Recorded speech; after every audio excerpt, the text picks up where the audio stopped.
La parole est au président Philippe Vigier. Monsieur le Premier ministre, comme les États-Unis samedi à Orlando, la France vient d'être de nouveau frappée par la folie sanguinaire avec l'assassinat odieux d'un couple de policiers hier dans leur maison du département des Yvelines. Nous avons en cet instant une pensée émue pour leur petit garçon que la haine a rendu orphelin, mais une pensée également émue pour leurs familles et leurs collègues. Je voudrais dire toute notre solidarité aux forces de l'ordre, à leur mobilisation de tous les instants, sur tous les fronts, qui exigent, chacun le sait, sang-froid et abnégation.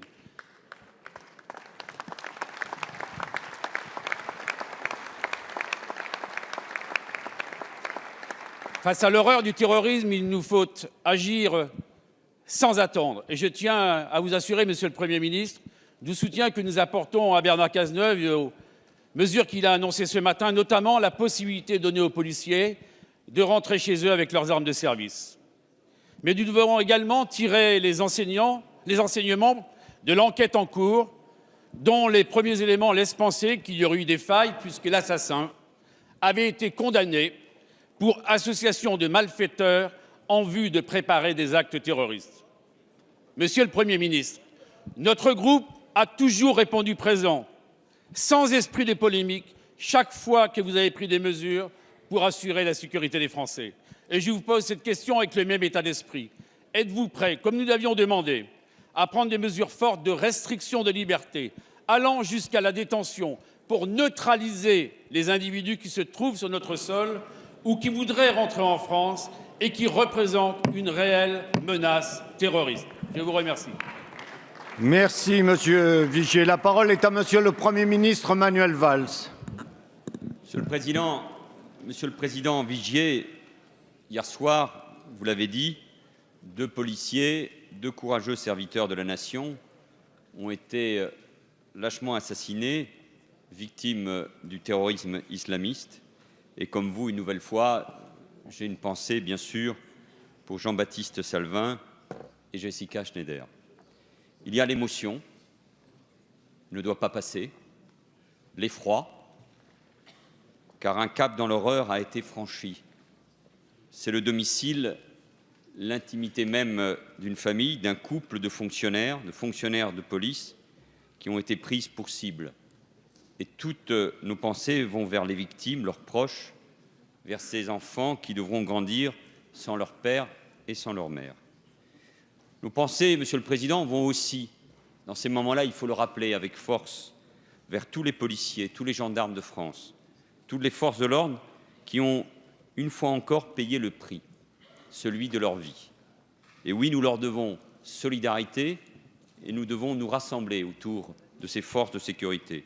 Nos policiers, nos gendarmes s'engagent pour défendre l'ordre républicain, pour nous défendre et pour nous protéger. Et nous devons à ces femmes, à ces hommes, une infinie gratitude.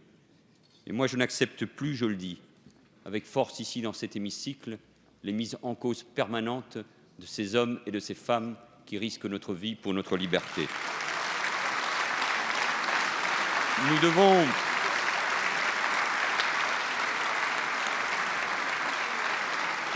Nous devons être aux côtés de nos forces de l'ordre, particulièrement sollicitées aujourd'hui, et leur dire notre respect et notre affection.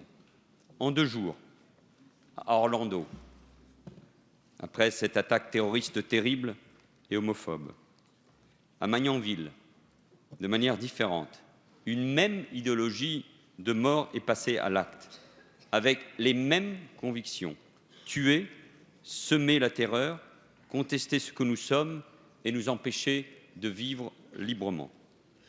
Une menace globale, car il faut partir de là, Monsieur le Président, est face à nous.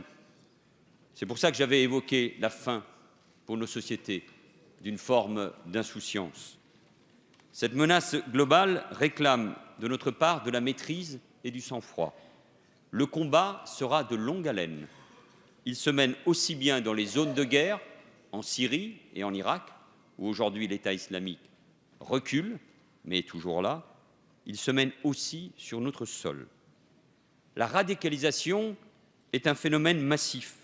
Je veux rappeler que 2116 de nos ressortissants sont impliqués dans ces filières syro-irakiennes, que 180 ont trouvé la mort en Syrie ou en Irak.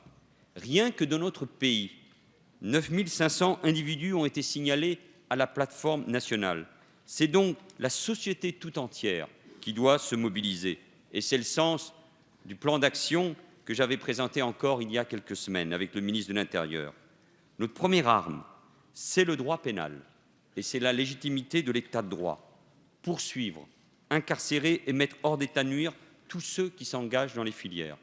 C'est aussi, Monsieur le Président, refuser toute tentation de recourir aux aventures extrajudiciaires, celles expérimentées dans le monde au cours des années 2000 et qui ont mené parfois à de véritables impasses.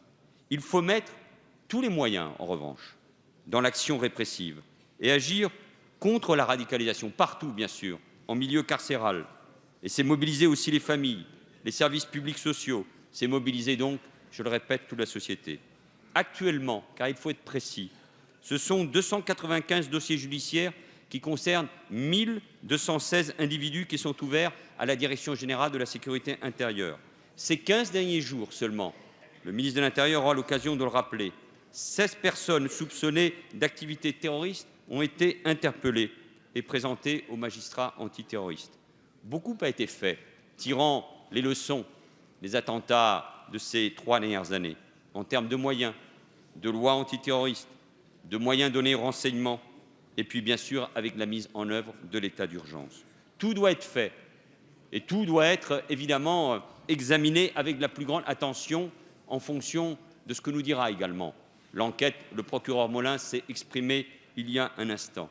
Mais c'est un combat dans la durée, c'est sans doute aussi l'affaire d'une génération et vous le savez parfaitement, il n'y a malheureusement aucun risque zéro. Le terrorisme veut imposer la peur. Et notre réponse, c'est bien de résister, combattre le terrorisme et résister aux peurs et aux violences, et à la violence, et à toutes les violences qui s'emparent de notre société. Alors avec nos forces armées, avec nos forces de sécurité, avec la force de l'état de droit et de la démocratie, parce que c'est ainsi qu'on impose l'autorité, sans faiblir et avec sang-froid, nous mènerons ce combat. Merci, Monsieur le Premier ministre.